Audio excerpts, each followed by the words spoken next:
Hi, everyone. Welcome once again to our WoSo Collective recap for Euro 2022.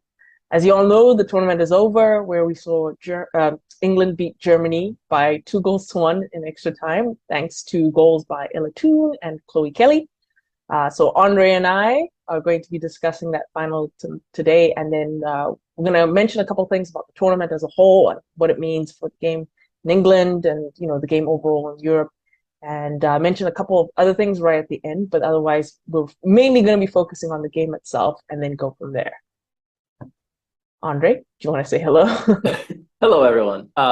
Yeah, this is gonna be fun. I was smiling the whole time during this game. It was the game had a lot of factors. I'll put it at that. We'll get into it, but this is gonna be fun.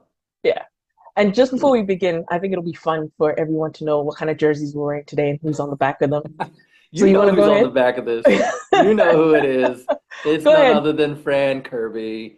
I'm You so are happy wearing a for Chelsea Fran jersey, Kirby. just in case people didn't Indeed. know what that little badge was. Yes, it is a Chelsea jersey. It is Fran Kirby because I am just so happy for her. I have my thoughts on some of the other players on the England team and England overall. We do have a little bit of a rivalry there, but Fran Kirby, I will never not be happy for her achieving whatever it is that she wants to achieve. So Yeah. had to rep her. Yeah. And I don't have a single England player on my back. I actually have an OG Rain Oh yeah, jersey I see the best with, crest. yeah, with little on the back because I'm Nice. very, very happy about the past weekend. So it's good to see her back in a Rain jersey. So that's what I'm wearing today. I Awesome. unfortunately don't really support England or their players, so I don't really have any of their jerseys. So what can you do? But I do want to start off the segment by saying congratulations to England because, as we talked about in the previous recap, I had Germany winning, even though I had it at like a very, very small sort of tick towards Germany. I thought that the differences between the two teams weren't that great or anything like that. And unfortunately for me, I didn't count for Alex Pop getting an injury just before the game because I think that turned the whole situation around for Germany. But yeah, I want to say congratulations to England. It's antithesis of who I am to support England. I never want good things for you guys. I'm sorry, that's just the honest truth.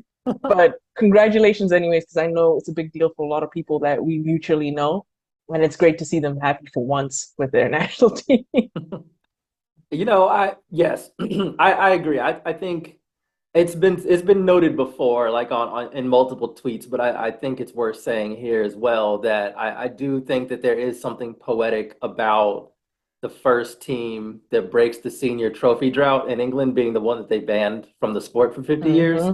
Hmm. So I do think that that's incredible. So I love that story arc about it. I should we just go ahead and talk about from the Germany side, like we congratulated England, like congratulations to England, like it was a great final. Yeah. I thought that the occasion was incredible. The match had so much tension. Mm. Some of that aided by a weird referee.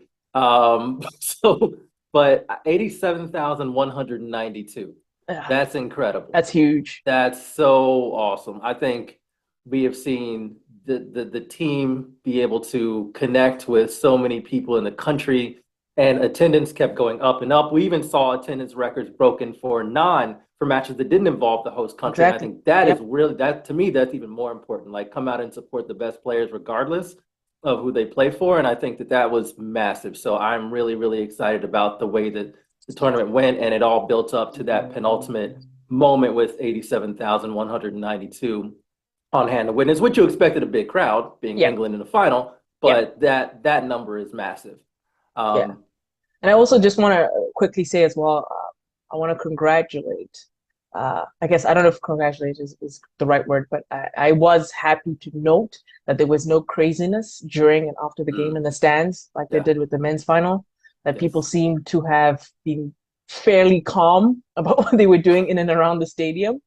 I mean, afterwards, yes, people were celebrating and stuff. That's a different story yeah. because, when you get hype, you get hype. But as far as I can tell, there hasn't been any really terrible stories coming out from the final. So that's good. That's great. That bodes well for any kind of future tournament, especially for women's football in England. That bodes very, very well. Absolutely. I think it's worth noting that a lot of times in women's football, because of where it is, because of where it is and the growth, I think some people want to shortcut it and say, okay, now let's replicate everything that happens in men's football, and we do not Mm, want that. yeah, So I think it's really good to spotlight that, like the environment, the energy is just different and it's better in yeah, so many ways, and we want to keep it that way. I absolutely love, like my favorite genre of video from the final was just fans recording other fans or people that they were there with freaking yeah, out. yeah, yeah, There are so many great videos of people just completely short circuiting in celebration, which are so good. It's again part of my hashtag Go to Games campaign. But yeah, yeah, if you want to go to a game and have a chance of experiencing that emotion, please do and find some of those videos because they are absolutely hilarious. So yeah. I think it's definitely worth noting all of that. Okay, so let's start off by talking about the losers first of all. Unfortunately, Germany lost. We talked about it just a little bit earlier that the big news that came out right before kickoff started was that Alex Pop had been replaced by Leah Schur in the Yeah. starting lineup because, and from what I understand, MVT, I'm going to call it MVT, but she had mentioned that in the training before the day before, she had felt something in a muscle, something like that, like some muscle something. And they had kept on going, but she didn't like fully train all the way. And then the following day, when they were doing warm-ups before the game, Hmm. she herself was like, no, I really don't think I can go. I don't think I can strike a ball and stuff like that, which is, Hmm. it's heartbreaking to hear about a player who was having such a great tournament, who was like Hmm. basically the inspirational leader for the team, not be able to participate in the final right at the very end. I mean, for as a neutral watching, it wasn't ideal because I was like, oh, it kind of sucks that you're not going to see, Beth Mead and Alex Pop go at it for the Golden Boot race, and it's also going to take something away from Germany's attack because now they have to basically adjust in 24 hours to a different kind of striker. And I was like, I don't know if they're going to be able to do that. We'll see, kind of thing. And I don't remember my exact tweet, but I was like, it's not like Leah Schuller is like a mug or anything like that. She's actually a great player. But I was like, Germany have to figure out how to play with her and not with Pop. And unfortunately for Germany, they never quite figured that out. They did when they scored the goal that they scored with goal in the second half. That showed what they should have done from like the very beginning. Yeah. Instead, they kept trying to cross the ball into the box. And I was like, that's really not going to work when you don't have Pop there because Bright and Williamson are just going to win the headers all the time. The strikers, the forwards that you have on the field right now are not the type that can go in and attack the ball like Pop does. So it would have been smarter to do combinations because I think, I could be wrong, but that if you watch even the previous games against like Sweden, against Spain, England did not do well when they had to defend like that, like combinations in and around the area. They Yeah. weren't very good at it. Crosses, they figured out. But when you played very quickly in and amongst that back line, they weren't great at defending it. So I think maybe I don't want to say it was a failing tactically because again, the recency of Pop's injury meant that Germany had to adjust their game plan very quickly. And because they hadn't even trained like that really, it was going to be very hard for them to just quickly change their mindset and be like, okay, we're going to play combination in and around the box. And unfortunately, it led to them not being able to score enough goals to. And I say this with the caveat that they hit the bar, they hit the crossbar, they had Hmm. that goal mouth scramble. So it's not like they were bereft of chances. They had chances, but not clinical enough in front of goal to be able to really, really trouble England enough to win the game. So, do you watch any of the Marvel like Disney series Yeah. or anything? Well, it depends on which one. I haven't watched all of it. Okay, Loki. Have you watched Loki? I haven't finished Loki. Okay, all right. Well, if you've started it, then you know that there's this group or institution called the TVA Yeah, who goes and like prunes other timelines to make sure that there's just one. yeah, I want to isolate a timeline in which that Alex Pop injury does not happen.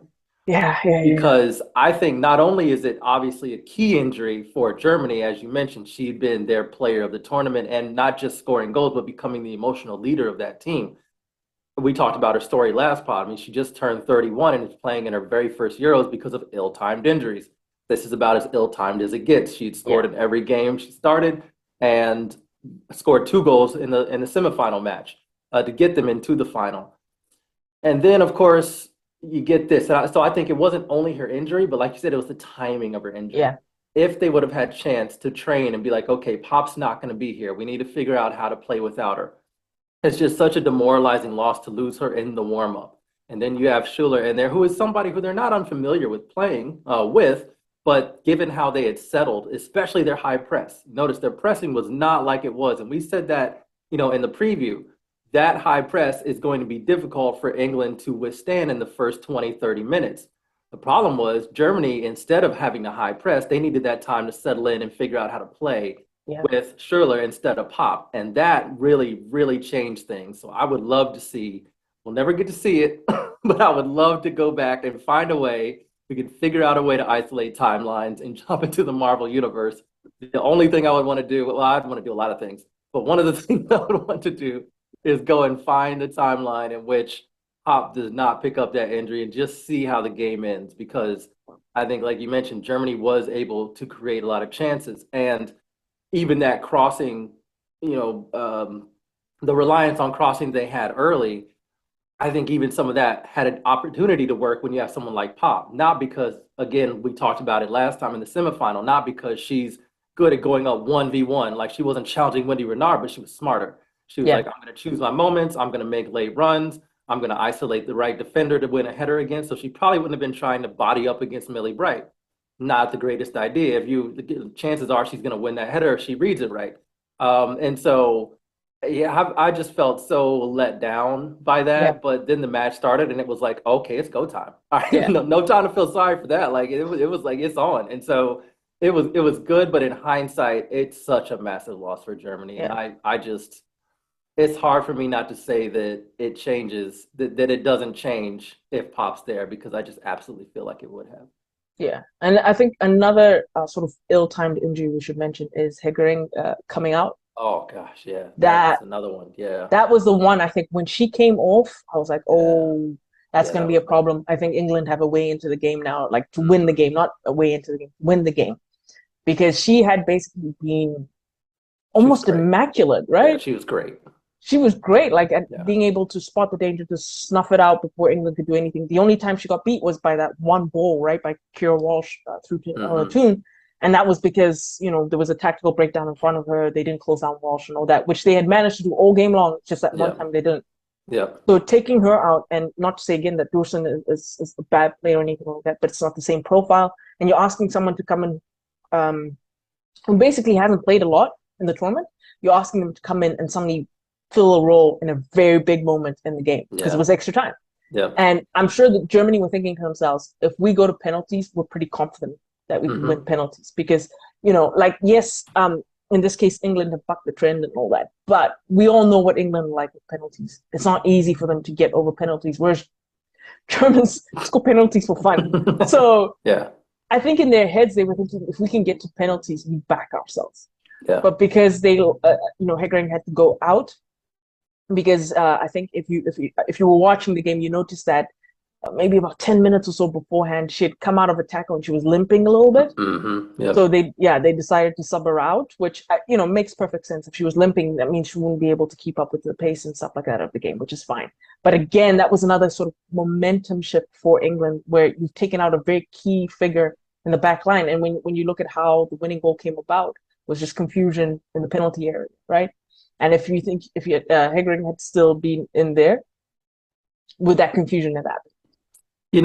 That's an excellent point. And I thought it was also weird listening to the game. A lot of games I listen to on mute, but when they're like big occasions or a good crowd or something, I like to hear it because the atmosphere of soccer games is incredible. And so I was listening to this one, of course, at full volume. And it was weird to me how the commentators seemed to not pick up on the Hegering injury. They're just like, "Ooh, this is a bad sub. Why is she doing that?" And I'm like, yeah, it's such a shocking sub. You have to ask yourself, is she injured? Play? Yeah, like, is she injured? Like, get to the next point in the logic, but they just weren't. They're like, "Oh, I wouldn't do this." And it's like, of course, I'm sure she doesn't. Wait, which commentary were you listening to? I think it was the Ian Darke and Julie Foudy commentary team. Yeah, because the oh man, was it ITV or BBC? Who was the one doing the English commentary? I can't remember who was doing it.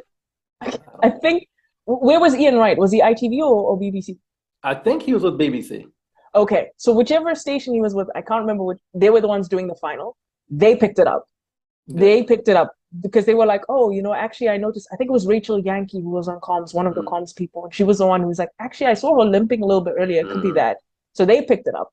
But well, Ian Dark and Julie Foudy. I mean, there's a reason why when I heard that ESPN wasn't doing anything UEFA related anymore, I celebrated because I was like, great, thank you. Yeah. We need to There's move past actually that. a funny point. If people listen to the same commentary team I did, there's actually a very funny point where Ian Dark just lost all sense of objectivity. And there was like a foul that Lucy Bronze dove in on. I think it's the one she got a yellow card for. Yeah, I'm trying yeah. to remember. No, did she get a yellow card for putting No, I someone don't think back? she got. No, it was just a foul. It was just a foul. It wasn't even a yellow card because she didn't get a yellow card in this match.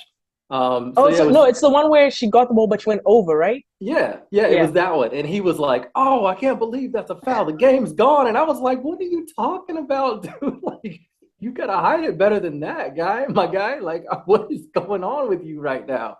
So, like, yeah, it was from a commentary perspective, could have been better.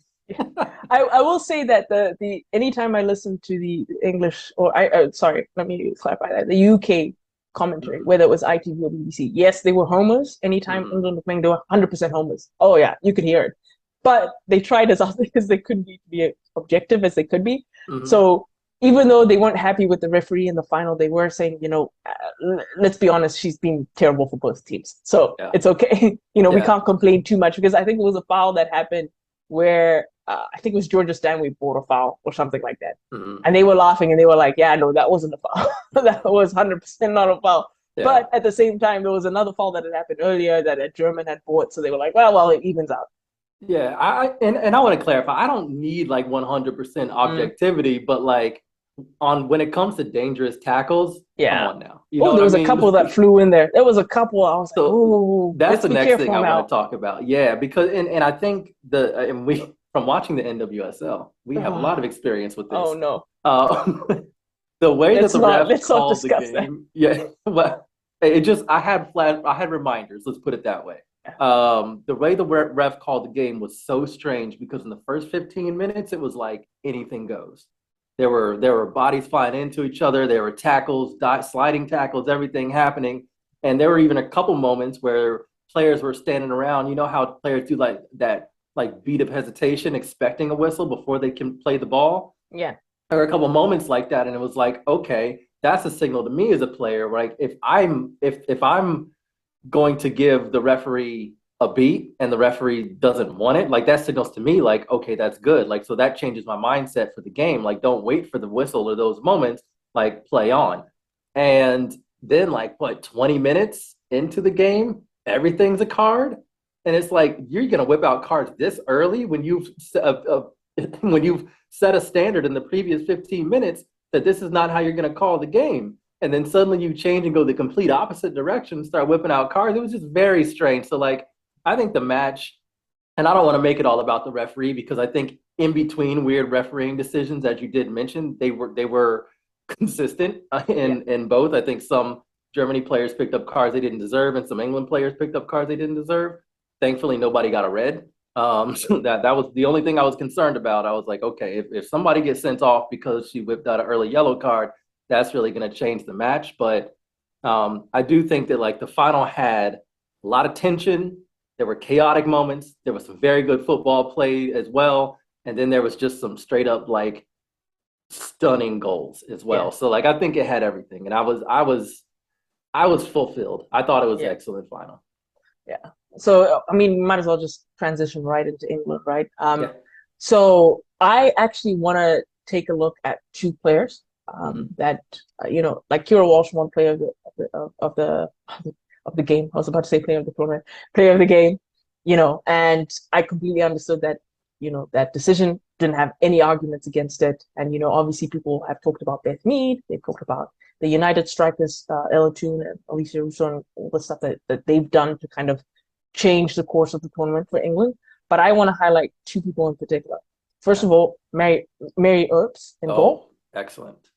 stunning from first kick of the ball of this tournament to right Mm-hmm. at the end. Like I think people mentioned it in commentary and in different articles and stuff like that, that there was a period where she couldn't get into the national team because her form had gone off completely.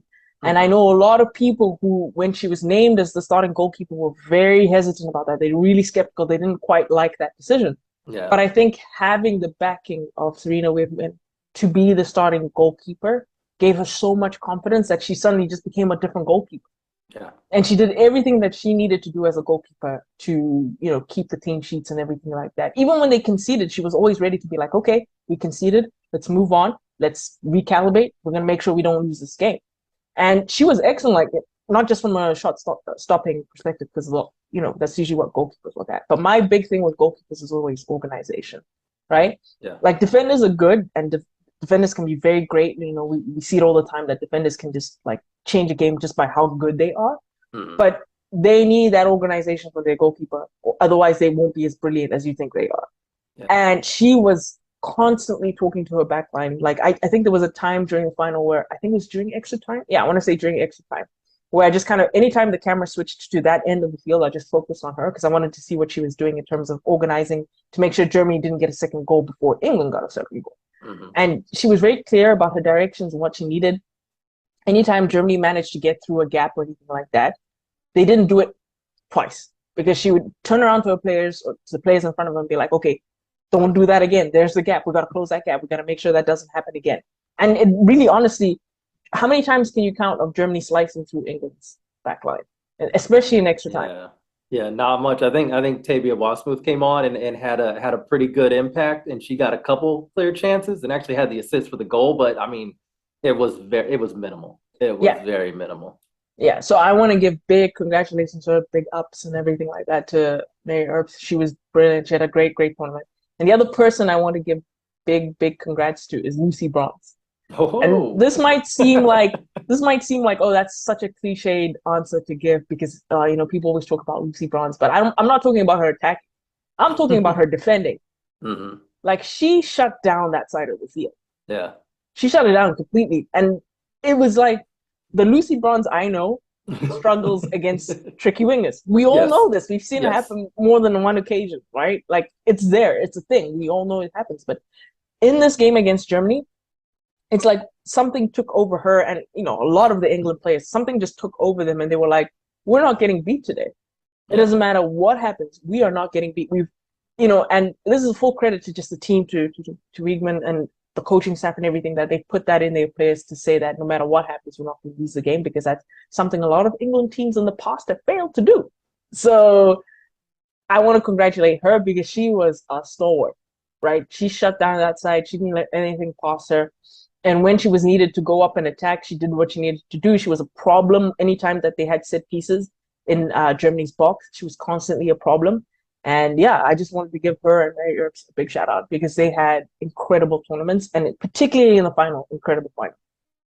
I think what highlights Lucy Braun's impact over there was Eula Braun getting subbed at halftime. Substitution, yeah, Yeah, I think that really shows you that there was something that was needed, and the coach Voss Tecklenburg saw that, like, I gotta change something. I gotta try and get somebody on who can exploit the space, or try to do something. And so it was a gutsy sub. I don't think Wasmuth has played a whole lot in this yeah, tournament, but as you know. You see me rocking the Chelsea gear. I'll always be scared of her for reasons that I won't go into. But yeah, I think that was excellent. And likewise, shifting back to England again, I think that we expect this substitution pattern from Weigman. We've kind of got it. Weigman. Wigman. I always say Wigman. I Seriously, think it's Wigman. Yeah, because it's that's what I've Weigman. I don't heard. know why I Yeah, said Weigman. That came out of nowhere. I've been calling her yeah, Weigman the entire time. But yeah, I think in the 56th minute, it was that Ella tune for Fran Kirby and Russo for yeah. White. We expected the Russo for White. I think the tune for Kirby was a good sub as well. Well, obviously love Fran Kirby, but I do think that it was important to kind of get somebody who's going to run those channels. Whereas Fran kind of tries to play in that space, and Germany, particularly Oberdorf, doesn't really allow you to do that. And so I think it was a really smart move in order to make those subs. And I think it, again, I'm because it's the last one we're gonna do. I am gonna say it again. There is a thing called a super sub or an impact sub, but there's also a thing where there's a sub that just makes the team play better tactically, with more cohesion, and that's what Russo does. And so I thought it was perfect time and being able to hold on and get to halftime 0-0. Of course, we mentioned Germany was unsettled because of the Pop injury, and having to recover from that. But again, they still had some chances, but I think you really turn the game when you make those kind of substitutions. And I think it was great. I think what was it, 6 minutes, I think, after the sub, Ella Toon scores. Yeah, So it was it wasn't very long yeah. after she came out to the field. And I do also want to highlight the Chloe Kelly substitution, obviously, Yes. because she was the one who ended up scoring the winning goal. And I Hmm. have to say, like, Chloe Kelly for me has always been someone that I was like, people don't give her enough credit. Yeah. When she was out injured, it completely affected Manchester City's season. Yes. Yes. They could not cope with the lack of Chloe Kelly in their team.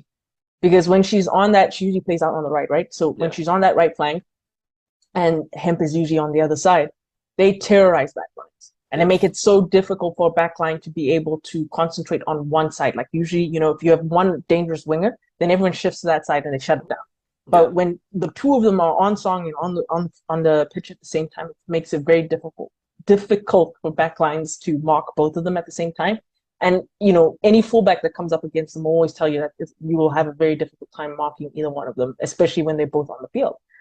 So having her back fully fit, and I think she played 5 games before the Hmm. tournament. Hmm. She played about 5 games before the tournament, but through training, through getting minutes throughout the tournament, she was able to regain enough match fitness that when they brought her on to be able to last through extra time and make an impact through extra time, she was.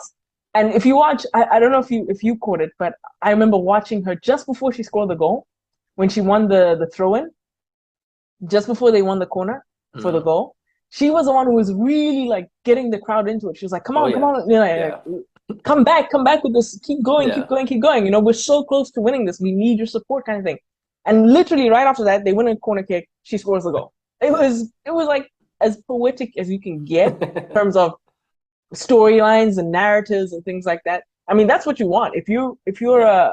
a player who's playing for your national team on like one of the biggest stages around, you want to be able to do that at home, especially. You want to be able to go up and say, "I G'd up the fans.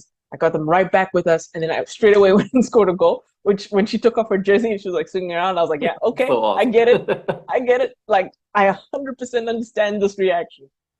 I think it's an excellent point about Chloe Kelly. There were so many, in terms of like player stories, there are so many good stories. I mean, Mm. Chloe Kelly coming back from an ACL injury when she was like at the peak of her, oh my Oh gosh, who yeah. is this young player? Like she was just tearing up back lines. And I think the thing that's so unique about what Chloe Kelly her that it really just her starting positioning.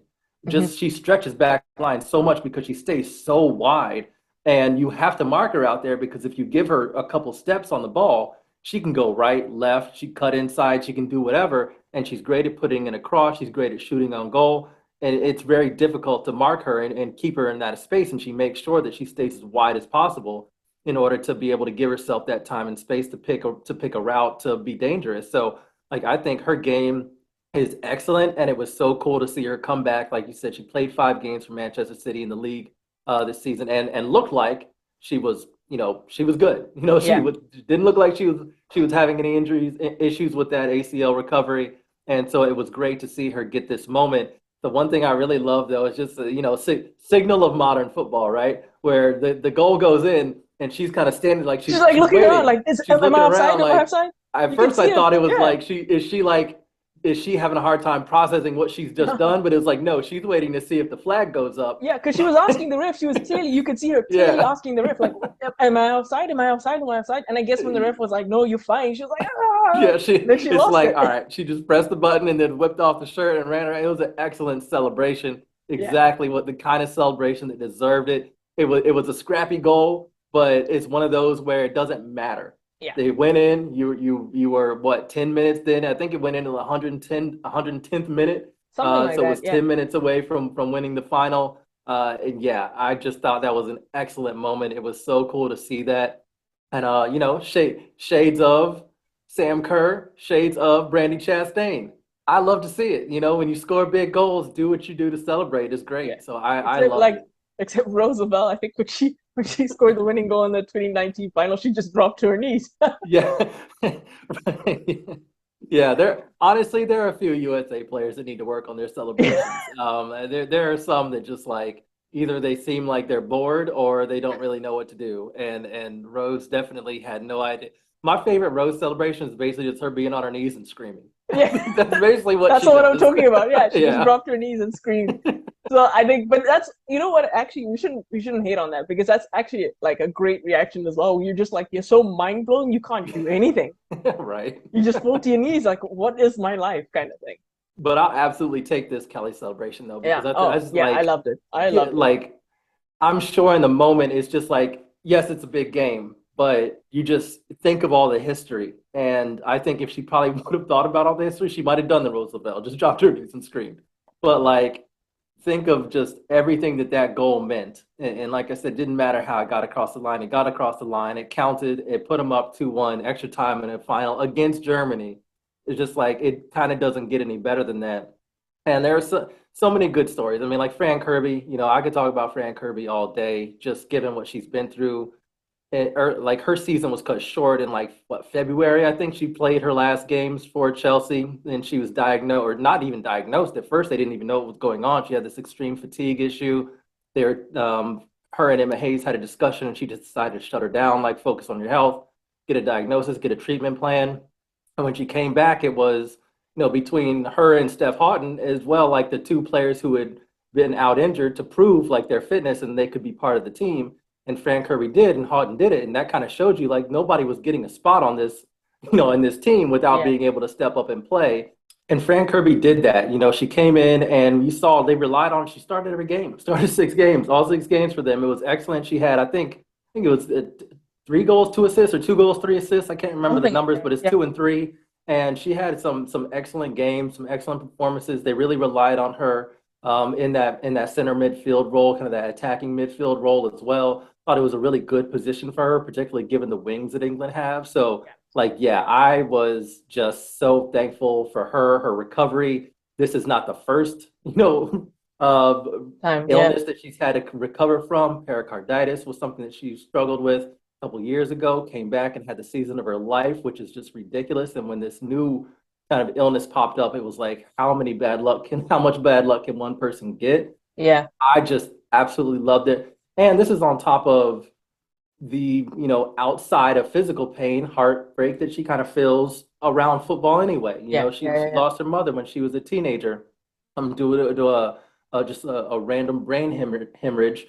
And it was a really sad moment. And she quit football for a while. And it was, her coming back to it. And, even though her career has been about winning a lot at the club level, she's always kind of wanted to share these things with her mom, because her mom was kind of like the person who got her into the sport and told her like, you're going to be great. Yeah. And I just think like it was such a cool moment. She posted the pictures online. I think everybody should go and check them out, on her Instagram account. There's just a picture of her holding the trophy in one hand. She puts her other hand to her lips and kind of blows a kiss at the sky, and you know exactly who that's for. And it's just like the stories around the team were just so amazing. The Yeah. celebrations were amazing. So like from a player perspective, I've got nothing but like happiness and joy from watching, especially the very drunk celebrations. Those two. Yeah. I mean, you talk about like people like Leah Williamson who struggled with injuries and stuff, who sometimes would miss out on a lot of time with England because of their injuries. Yeah, You talk about someone like Jill Scott. Jill Scott has been on this team through the worst yeah, and now at its absolute peak. yeah. Like, there's some players that you think, when you think about, their journeys to getting to this point, it's kind of insane. And like I Definitely. said, I wasn't rooting for England. I can be completely honest. I wasn't rooting for England, but I'm not going to sit here and begrudge their stories and how, not just from a personal or mental side, but even just how hard they've trained and they've executed the plan that Serena Wiegman put for every single game to be able to get to this point. And when you touched upon it right at the very beginning, when you consider the history of women's football in England, and the fact that for uh what was it, for 19 was it 1950 to 1990, something like that? Was that something like that? I'm gonna look it up to get the specific years because it was ridiculous. Like basically like 40 years. I'm gonna round it up and say 40 years. It was a long time that they were basically shut out from the game, right? And then when you think about how 1921 oh, until 1971. So there we go. I was actually wrong. It's longer than I thought it was. But Yep, when you it's think about, I 2 years. remember I've seen like online, different posts from like people who've been coaching the game for like Hmm. 20 years, 30 years. And even them, they were like in tears because they were like, Hmm. when I first started coaching, it was only just guys. And Yeah. anytime a girl wanted to play, it was almost impossible for them to play because their parents would be like, no, but it just wasn't infrastructure to play. And then in the mid 2000s, we started to, because that's when England really started to invest in their women's team and in the England team and the WSL. They started to really put forward investment into that. And he's like, slowly but surely, with each kind of the more investment that came into the game, the more grassroots you Hmm. had, girls playing football and being able to live out their dreams. And like you talk about, oh, who was it?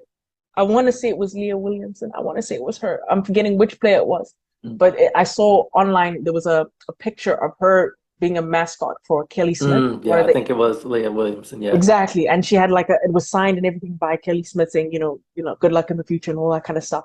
And then like what, 20 years later, or no, I don't think 20 years later, maybe less than 15 years, let's say 15 years later, she's captaining England to its first major trophy. That's Yeah. insane. That's Yeah. insane. And I mean, we were going to talk about it anyways, but we might as well just go right into the impact of what this could have, not just for England, but Yeah. for football as a whole in Europe, right? Because if we take a look at Germany, for example, their I'm gonna just come out and say their league does not do enough to Yeah. promote the amount of talented players they have in that league. It's I don't ridiculous. think they even have a dedicated league Twitter account. No, they don't. They It's don't. ridiculous. And trying to find a stream for any of the Frauen Bundesliga games is like, Yeah. it's a pain. It's a pain. Yeah. And the thing is, for them now to be, even though they finished as runners up, for them to get to Frankfurt and to see such a huge crowd Yeah. there for just them, I mean, like we talk about Jill Scott and how long she's been playing for England and stuff. Look at someone like Alex Pop who's been with the team Hmm. forever. Can you imagine how uplifting that must have been for her to like step out of that plane, get to the I think it's like their square, right? Their main Hmm. square in Frankfurt. To see all those people there supporting the team and saying, you know what, yes, you guys didn't win, but that's okay because you guys did us proud, and we're very happy to come out and support you guys because you deserve it. And I think when you now switch it over back to England and you say, just look at the impact it's going to have, because you're going to have someone who, I mean, we like to say, enough about talking about the example it gives for little girls and stuff like that, but sometimes it does matter, right? Oh, Because yeah. when you look at a situation like what's just happened now, how many little girls who were sitting in front of their TVs or even at Wembley, right? Hmm. Even at Wembley, who looked on that field and said, okay, so I can do this. Like, this is the thing that can get done. I got to train hard and whatever. And, if I manage to get into an academy and work really hard, I can get to that position too. It's now a viable, visible piece of evidence that you can do it. It's like, we talk about the US a lot, but when they won the World Cup in 1999, that transformed women's football in the US.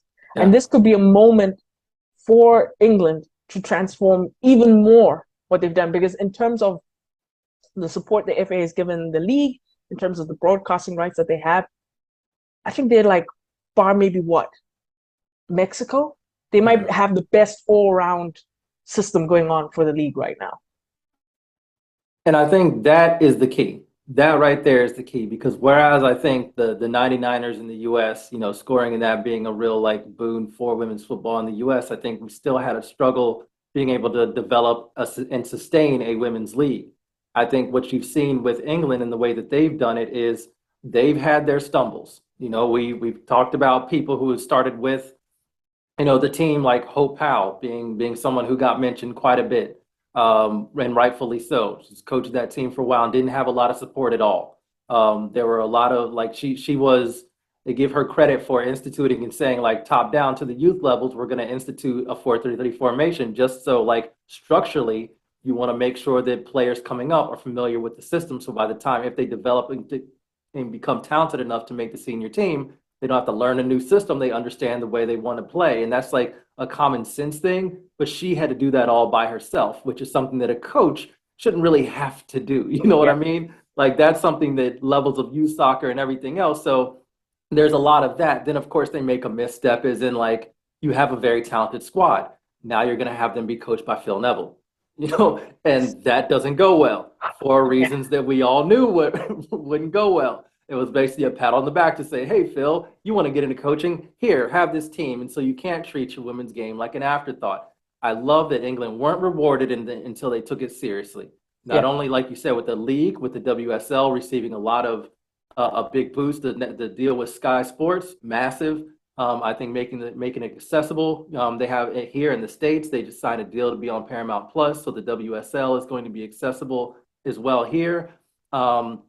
I think that, of course, the FA player, which as wonky as it is, it was still an important kind of like Hmm. stopgap in Yeah, between especially deals. for people like us, who were like Yeah, international audiences before they signed the international broadcast rights. right. That was the only way we could watch the game, right, through the FA player. And Yeah. despite its problems, it gave us access, right? Yeah, yeah, absolutely. And then, then you, of course, continue that, taking it professionally and understanding that you need a real coach, going out and getting Serena Wigman, huge, huge. Like her impact on this team, huge. We talked about her as a tactician and everything and how great it was that I mean, it was wild to stick with the starting 11 every single game. Like that is something that is wild. I would like Yeah, to see more subs, more players used.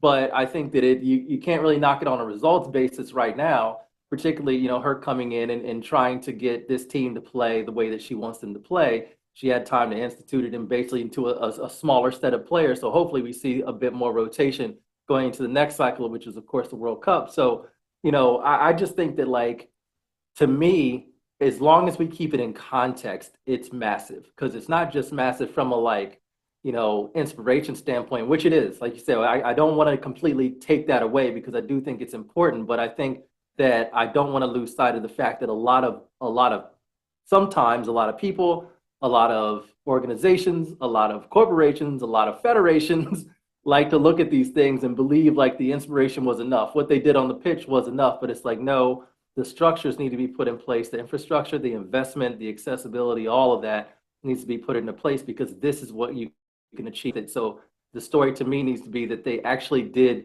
the right thing and then the reward came.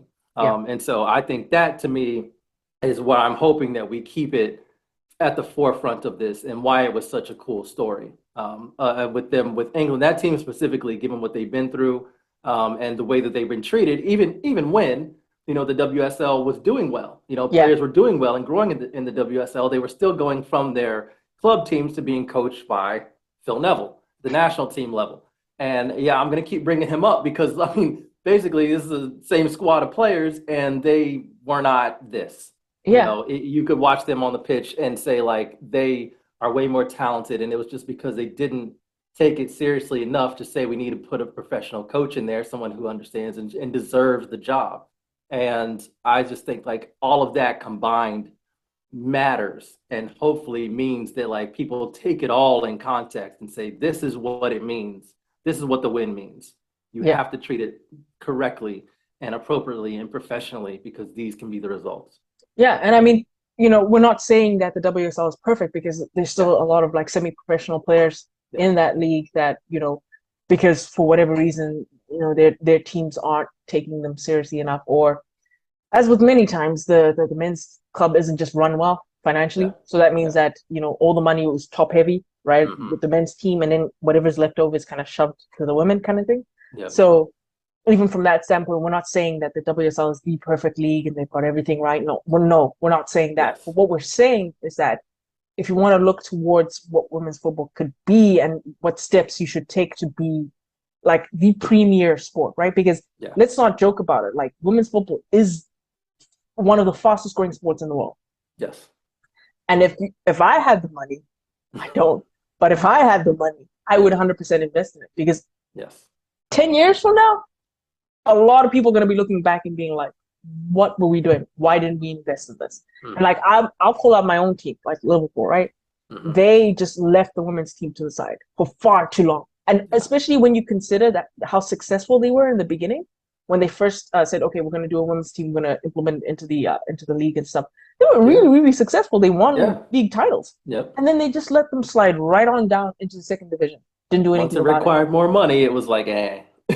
And then it took a new CEO coming in to the club and being like, Mhm. I don't whether he did it for altruistic reasons or whatever. I don't know. I don't really care. But the point is, they've actually now started to reinvest in the team. And I'm like, thank you. You should have Yeah. done this years ago, but whatever. We're here now. Let's go.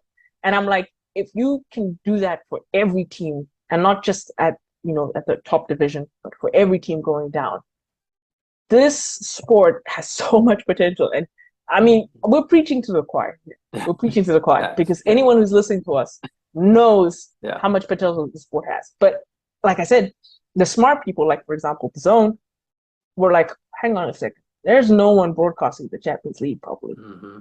What if we did that? Yeah. And look at the growth they're getting, Yep. right? They realized that they were going to be losing a lot of streaming rights in a lot of countries for like the Premier League, Serie A, and stuff like that. They were like, okay, well, what do we do? What do we do? How do we get some kind of foothold in the market that no one else has? And we can make sure it's our market. And they looked at women's football and they said, well, no one else is doing it. No one is broadcasting the Champions League. We'll do it. Hmm. And if it was up to me, I'd be like, uh, to the NWSL, I'd be like, y'all need a new streaming partner? I mean, there's one available who broadcasts all over the world. Just saying, look what they did with the Champions League. But, Yeah. we're not talking about the NWSL, so I'll move on from that. But my point, coming back to it all, is that not only is it going to be a push for football in England, right? But I want it to be even just from a structural and organizational push Hmm. that we talk about people going to games. Yeah. You've seen all these players. You love all these players. You're like, oh wow, I've got meat on the back of my shirt. I've got tune on the back of my shirt. And you guys are very tribalistic in England. You love your clubs to death. So if you've got WoSo and Tune on your team as a Manchester United fan, why are you not going to the games? You have Yeah. no more excuses. Yeah. You've seen what they Yep. can do. Buy a season ticket. Yep. Doesn't mean you have to go to every game because things come up and you can't make every game. That's fine. But if you're a season ticket holder, get out there and go to the games. Yeah.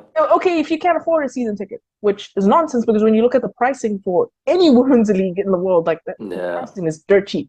Yeah. You can become a season. Like if I lived in a city that had a women's football team, I'd 100% be a season ticket holder Yeah. because it's so cheap. But unfortunately, I'm out in Toronto. I don't have one. But like if I lived where my team plays, which is out in Seattle, I'd 100% be a season Yeah. ticket holder. And if I could make it to every game, I'd be there every single weekend watching the game because it's that easy. So you watch all these players, and we've talked about this before with the US. You watch all these players go to win World Cups and Olympics and stuff, but you don't show up for their games in your local city. There's a team right there on your Yeah. doorstep, and you don't show up. Yep. The clubs in England have no more excuses anymore. Yeah. None, because 87 plus thousand people went and watched England win. And every single one of those players, it was broadcast in like yellow neon flashing lights what clubs they play for. Yeah. So if that's your local team or that's your favorite team and you can go to the men's games every weekend, you have no excuse, none, for not going to the women's game.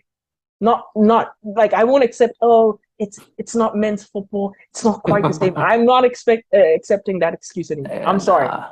Mm-mm. Nah. Mm-mm. Because you sat there and you watched them go all the way to a final and win a final. Yeah. What did your men's team do? Snap. What they do? No, what they do? Let's be honest. Did Yeah. the England men's team win? No. Sure But didn't. you're willing to give every penny you have to them, and they never win anything. You have teams that constantly win, and we joke about a lot about the US how the national team success doesn't always translate to the league. Mhm. But let's be honest, like even when it comes to the national team, people put their money where their mouths are. Yeah. They support the national team through thick and thin. People like US Soccer will charge an arm and a leg for a jersey and make it even more difficult to buy that jersey. But people will do it. Yeah. People in England have no more excuses. I'm sorry. This is it. Like the line has been drawn in the sand. You have no more excuses. Get yourselves to games. They're easy to get to. So easy to get to if you live in those cities. And even if you don't live exactly in that city, you probably live like 20 minutes away? Because England's tiny. You can move from like one place to the other with ease. There's nothing, as somebody who lives in a giant for no reason country, well, there's a reason. We don't Hello, have time. We don't Canada? have time. We don't have time to get into it. Yeah, Canada too. It's massive. Like just a huge country. It's always funny to me when they're like, "Oh, it's a 2 hour drive." I'm like, man, some Canada's big people's for no commutes reason. to work every day here are 2 hours. Like, I'm sorry. Like, I understand it's all perspective, and I get it. If that's not familiar to you, then yeah, that's different. But yeah, I Chief, President, CEO, founder of the hashtag Go to Games campaign, I have to endorse all of that. I just think that, that, like I said, it kind of connects to the point that I mentioned before, is that like taking it seriously, treating it professionally, all of that is how you got to this point. All of that is and starts with club football. This is why I don't want to see more international competitions. Yes, they are great, but Jill Ellis and her nonsense about talking about a World Cup every 2 years or something, get out of here with that. Like where the focus needs to be is on club football, because that's where you get that week to week development, that week to week people following it, going to games, that kind of engagement, that kind of build up of players, those kind of being able to follow those storylines. I mean, like we talked about, Chloe Kelly. We know her storyline because we've been watching Manchester City and watch how she performed with Manchester City. I remember the play when she went down and tore her ACL. It was terrible. It was sad. Even look, I'm all Chelsea, and I was sad because she's that much fun to watch, and so I can connect with her story of her coming back and scoring this goal because watching domestically her at club. And so I think that's the thing. That's the key. These players are incredible. So many of them play in cities that people can get to here in the States as well. We talk about that a lot. The NWSL, yes, it's a very big country, but the NWSL has 12 teams and so much talent is on every single roster. And I think it's so important to just understand that and be able to know that like you have a treasure trove. Like this isn't just a unique time in the talent level, coaching and performance level of women's football, but this is a unique time in terms of like being able to access all of that. We have some of the best players that we've ever been able to watch playing right now, and it would just be it's foolish to wait for international tournaments to watch them because you can be watching them every single week or every other week or something like that. So yeah, I apologize for getting preachy because, like we said, we know if you're watching this, you probably are already into women's soccer enough to find us and listen to us. Oh, well, my last point, what I wanted to say about this is because I don't only want to talk about the audience and people going to games, I want to talk to media companies as well, because Yes. this is massive. You see these numbers, you see the audiences, you see the engagement, you see how much people love the stories of the players from what they do on the pitch and off the pitch. You saw Ella Toon has some hilarious quotes after during the celebrations. She's Like you having a see good time. everything. Yeah, you see so many stories. Fran Kirby's story. We mentioned Chloe Kelly's story. Mentioned so many. Mary Earps coming and solidifying herself as that number one keeper because that was not a given going into the tournament, like you said. Like there are so many stories to be told. Support the journalism. Do it. Some outlets have empowered their journalists to go out. Some haven't. Some have relied on like one or two journalists to cover the broad range of everything related to women's football. That's not enough. Like have enough, like support journalism, but also hire enough people. And this isn't just like, hey, hire me. This is just hire people to Yeah. cover this because as much as it's growing, and as much as you've seen the interest and intrigue, you need people to tell those stories. And journalism is the best way to do that on a weekly basis, on a day-to-day basis. And it gets frustrating to me that we're kind of here with digital media. We have a sport that's exploding. This the most, the growth is so astronomical. And you still have media outlets here not taking it seriously or not staffing their positions well enough to be able to tell all of these stories or cover all of these teams. And it's you can't let it drop in any arena in any area. So yeah, I just wanted to note that because digital media landscape has been hell for many years. But if there's one thing you need to focus on in the sports realm, I think it's this. If you want to be able to get your clicks or get whatever you need, I absolutely think that telling these stories is so important, and getting people in there to do that is so important. Yeah.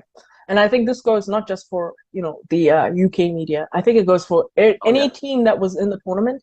When you yes, saw the level of interest from their own countries and what their team was doing, I was like, finally, yeah, finally, you guys are actually treating these people the way they should be treated. These yeah, players and the teams the way they should be treated. You look at them critically as a team, and you judge them as a team. It's not some niche interest that you're putting on after the 8 o'clock or 9 o'clock news. You're actually doing pre and post match analysis. You're talking about it in studios. You were discussing it with local broadcasters within the country, and you send people out to the tournament. Like we talk about, yes, Europe is a very like centralized kind of continent. It's very easy to move from country to country. But how many times can you say that you saw pretty much journalists from everywhere? I think I saw a stat where something it said like it was like 337 journalists or something like that, and only just below half were UK media. The rest was from like all over Europe. That's huge. That's huge. It shows that for once people are paying more than just a passing interest in women's football, right? And this should galvanize these media companies, these broadcasters, or these written written sites or news sites or whatever it is. If you're going to commit to covering the game, cover it properly. Right? Don't just do it as a. Again, I'm talking comparables here, but there was another tweet I saw where you had like a newspaper clipping from like 10 years ago where they had the England team, and it was like this tiny little section on the back pages. And now you have Leah Williamson. She's got a trophy on the side, and she's reading like 8 front cover pages of her and her teammates. Like, be committed to it, right?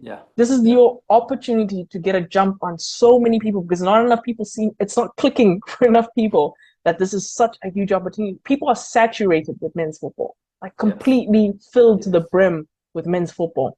And this is the opportunity to, because when you talk about men's football, it's also very expensive now to support a men's team. It's so expensive. Like, even just buying a jersey is like near impossible. Trying to get into the stadium to watch your favorite team. If you're not like a person who has connections, forget it. You're not getting into the stadium. Or you have to pay an arm and a leg to get a one-day ticket, right? If you decide that, hey, you know what? Especially if you're a team, like a men's team that has a women's team in England, for example, since we're talking about England, if you want to make more money, there's this untapped market sitting right at your doorstep. And again, I'll call back to the fact that so many, we don't know who, because they never released the names, but a bunch of teams refused to let their stadiums be used during this tournament. And shout out to Alex Scott for calling them out. For calling them out, because they were all like, oh, it was 2019, so they were all like, oh, there's not enough interest, and that's nonsense. By the time the 2019 World Cup rolled around, if you couldn't tell that the potential for growth in this, not just the sport, but in the England's women's team, I don't know what you were doing. You must have been asleep at the wheel for you to turn around and be like, yeah, I don't want to use my stadium for this, because you just lost out on a whole bunch of money. People like, what was it? Milton and Keynes was one of the stadiums. That's a tiny stadium. That's not very big. But they just made a ton of money from non-England games too. If you were, and I'll call out my own team, because maybe they were one of them. If you were at Liverpool and you had Anfield wide open, nothing going on at Anfield, you missed the trick. There goes a bunch of match day revenue right out the window, because you were brave enough to be like, you know what? I can see something going on here, and I want to be in it right at the beginning. That's all I got to say about that. I love that Alex Scott said that. I thought it was really important to note that this has been a problem, like putting this tournament on, all the attendance records that were broken, the interest that everything came in, and there were teams out there that were like, no, we don't want that. And that has been the problem in women's. It hasn't been the talent. It hasn't been that the following isn't there. It hasn't been that the interest isn't there. It hasn't been that the fans aren't there. It's always been these outside factors and people judging the sport and saying, nope, that's not good. Like, we don't think so. We don't want it. Like, sure, go do your thing, yay. But we're not going to invest. We're not going to do what we need to do, when we know that how many people were committed to losing so much money to grow the sport of men's football. And when it comes to women's football, everybody wants to break out the spreadsheets and become an accountant. And it's like, come on, y'all know how this works. Don't get done with me. Like, everybody knows how this works. You got Barcelona out here selling kidneys so they can sign players. Like, you have to pay, you have to make the money in order to win. Like, this is the way that it goes. And you have to spend the money to get the result. And they just haven't been willing to, because of so many factors, sexism included.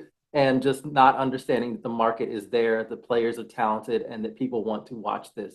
And so I'm hoping that they're looking at that and saying, you know what, we missed a big opportunity to get our team didn't even need to be involved. Like, our team didn't even need to be involved or do anything. We just had to say, yes, okay, we will host this event, open up concessions, open up everything else, security, sure, that's a cost, but you see 87,000 came. And that was like you had an opportunity to get so many people in your gates, in your stadium, and make some money, free money. Again, we always Yeah, talk about it in women's free sports. money. There's free money, and people routinely say, no, we don't want it. And then Yeah, they'll talk about, well, the cost wasn't, well, do you want to make money or do you not? Like spend money to make money. That's the way looking that at it you, always Nike. goes. Looking at you, Nike, for constantly Right. dropping the ball. Constantly, constantly. Nike are so disappointing. Anyways, but yeah, and and I also do want to give two props very quickly. First of all, Uh-huh. to UEFA for, I'm not going to say that they were 100% great with their organization of the tournament, but they went all out in making sure that everyone in England knew what was going on, Yes. and that, and I guess it's also credit to the English FA as well. They worked in Mhm. conjunction together, right? To make sure that every single person in England, whether they were in a host city or not, knew that there was a tournament going on. Yeah. And if they didn't, by the end of the group games, they knew. Oh yeah. Yeah. They knew that something was going on. I need to figure out how I can get a ticket.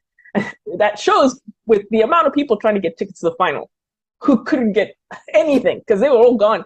You Come had on. England men players asking Yeah. like, "Hey, can we get Busy, tickets?" And they're like, busy DMing, "Ah, like, yo, can you help me out here? Like, nah, If you weren't there in the beginning, we don't good want you try, now. bro." When you look at what happened with like the CONCACAF tournament, it's a stark contrast, Yes. right? Because that Yes. that Yes. was abysmal. You have Yeah. a country that already has an appetite for women's football, and you don't even try. Yeah.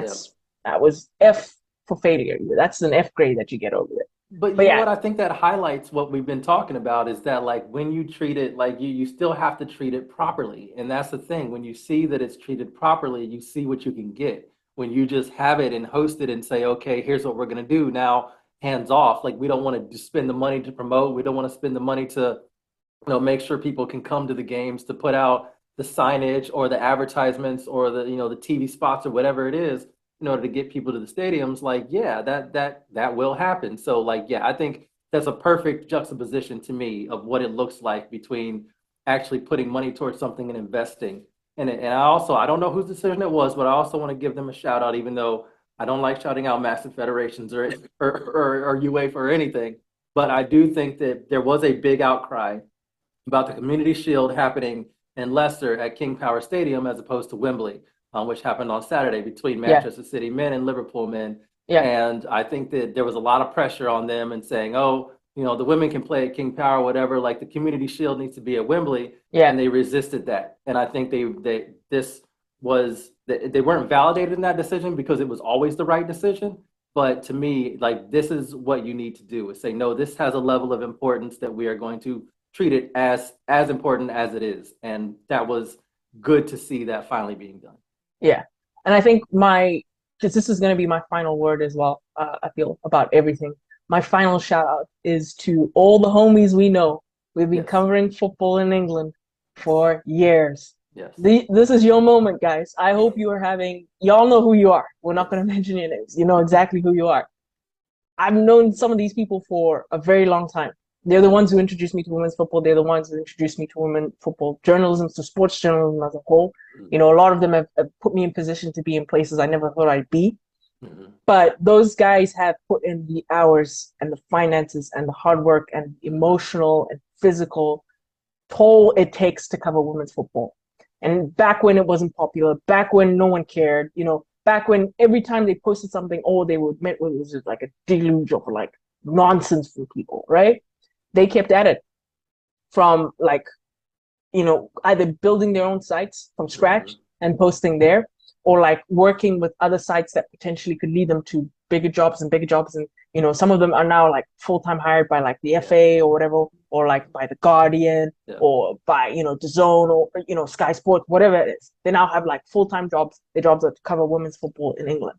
So my final word on this, my final shout out is to them, because I know you guys have put so much into this and a lot of them are English. So this is a massive, massive moment for them. I'm sure that they've had quite an interesting couple of months, oh no, sorry, a couple of weeks. Yeah. And finally, after all of that, to see, you could almost call it their life work, right? You can, Mm-hmm. their life work culminate in them getting to watch their country win at home in front of their home fans, in front of 87,000 plus fans who are all rooting for them after everything that they've done to bring the game to the forefront in that country. man, I'm so happy for those guys. That's probably the only English people I'm happy for. Yeah, yeah, I gotta second that. I mean, I think that, I don't want to get too inside here with everything because I understand how some people, may not want to hear about this, but I do think that it's important. Like it is to cover this sport consistently and to do it well requires a lot of personal sacrifice. This is why I was on the digital media companies and the media companies to say, like, invest, hire good people, pay them to be able to do this full time, like, give them the money and the resources to do this because a lot of it is out of our own pockets. A lot of it is our own time outside of other jobs that we do, regular 9 to 5s or other jobs that we do that aren't related to this at all. But there's a passion, there's a love, there's an understanding in what this sport can be. There's a desire to push it towards that by so many people. And I think that, these moments are kind of the moments that make it matter. I've seen, too many times I've seen people that are just like, they're beaten down. They're Yeah. like, I don't know if I can continue to do this. And, it is because it's tough. It is tough. Like I know people think like you go to games and you have fun, but that's part of it, but there's a lot more to it, and it can be tough to do it, especially without the recognition and the money that you need to be able to go to games, finance a trip to a game, finance, the thing that invest the time that you need to do to be able to write and cover things. I mean, I don't want to, oh, woe is me on journalism or journalists, but it is a thing where I do think it's worth noting and it's worth mentioning that it requires a whole lot more personal sacrifice than it does if you're just like a men's football writer or Hmm. you're a the NFL writer or whatever it is. You want they want those jobs are coveted. So many people have those jobs and get to do that. We don't get to do that. We're not at the point where we get to do that. We have to do a whole lot to invest in it. And I think that moments like this show us and kind of give us reinvigorate us and say like this is what we want, this is what we want to see, and now it's up to other people to take it as seriously as we have been for so long, and I won't even say I'll say some others have because some others have been doing this a lot Yeah. longer than I have. Yeah. To be honest, I'm relatively new to this scene as far as the longevity that some people have had, so Yeah. like I just think it's really really important to recognize that, and you're correct, a lot of them are English, and I am hoping that they are having a great time, many pints, and can't remember some things clearly because I think it's important that you have a good time, as good a time as that England team is having. I think the journalists who've been covering this team and pushing this team from top to bottom, being honest about this team, letting everybody know, like when people come in and they swoop in and they just see the big name headline, oh, Phil Neville, hired as a coach. Yay. Some people, if you don't have a connection to women's football, you think, oh, that's great. But they were like, no, this is a problem. Like their FA is not taking it seriously and called it out. And I think that's the type of perspective that we need so much. And that's been so important. And a lot of that helped push to this point. So yeah, Hmm. can't echo that enough. Absolutely happy for them, delighted for them, and hope they're having the time of their lives. Yeah. And that's pretty much it. That's going to be our final word on this tournament, this final. It's actually been a lot of fun. It's been a busy month for Yes. both Andre and I. It's like a lot of matches to cover in a very short Yes. space of time. But to end it like on that kind of a high has been great. I think to Yes. watch, a tournament that, each time it's held, it gets bigger and bigger and bigger. Hmm. So to see it being given the kind of highlight and spotlight that it's been given in England has been great to see. And, yes, it helps that the host nation went so far into the tournament and won the tournament. Of course it does. Yeah. But it's nice to see that other countries as well were just as invested in their own teams and made sure to try and cover their own teams as much as they could so that, people in like, I don't know, Norway or Sweden Hmm. or Spain or Germany or wherever, right? That Hmm. they were all aware of what was going on and how their Yep. teams were doing and highlighting the people in their teams so that, even back in their own countries, when they go back there, hopefully, when they go back to their club teams, there's going to be renewed interest or more interest in their leagues and in their club teams. Yeah, yeah, and I think like you mentioned, and yeah, this is my last point, and but I wanna bring it up because it wasn't just about the winners. I think the winners were important, but that crowd in Germany, awesome, Yeah. awesome. Want to see more stuff like that. Like, yeah, they didn't win, and it was sad, but show up and support the team and the players because they deserve it. And it was great to see thousands at that square, cheering them returning home because it's still an accomplishment to reach a final. They played excellently. They took England extra time, and the goal they gave up happens. Yeah. Happens. And so, I think it's excellent. So noting that is really important as well because I think everybody deserves all the players and all the teams in this tournament and around the world deserve this type of support. So it was great to see that win or lose, still got a lot of support from a lot of people. Yeah. And so that's it from us. We are done with the Euros for the WoSo Collective. Thank you for joining us for however long you've been joining us, and we hope you enjoy this, us recapping all of that kind of stuff. We hope to do more of it in the future, depending on what's going on at that time. We might do a couple of NWSL playoff games. We'll see, but we'll figure it out. We'll figure it out. But yeah, thank you once again to everyone, and we will see you next time.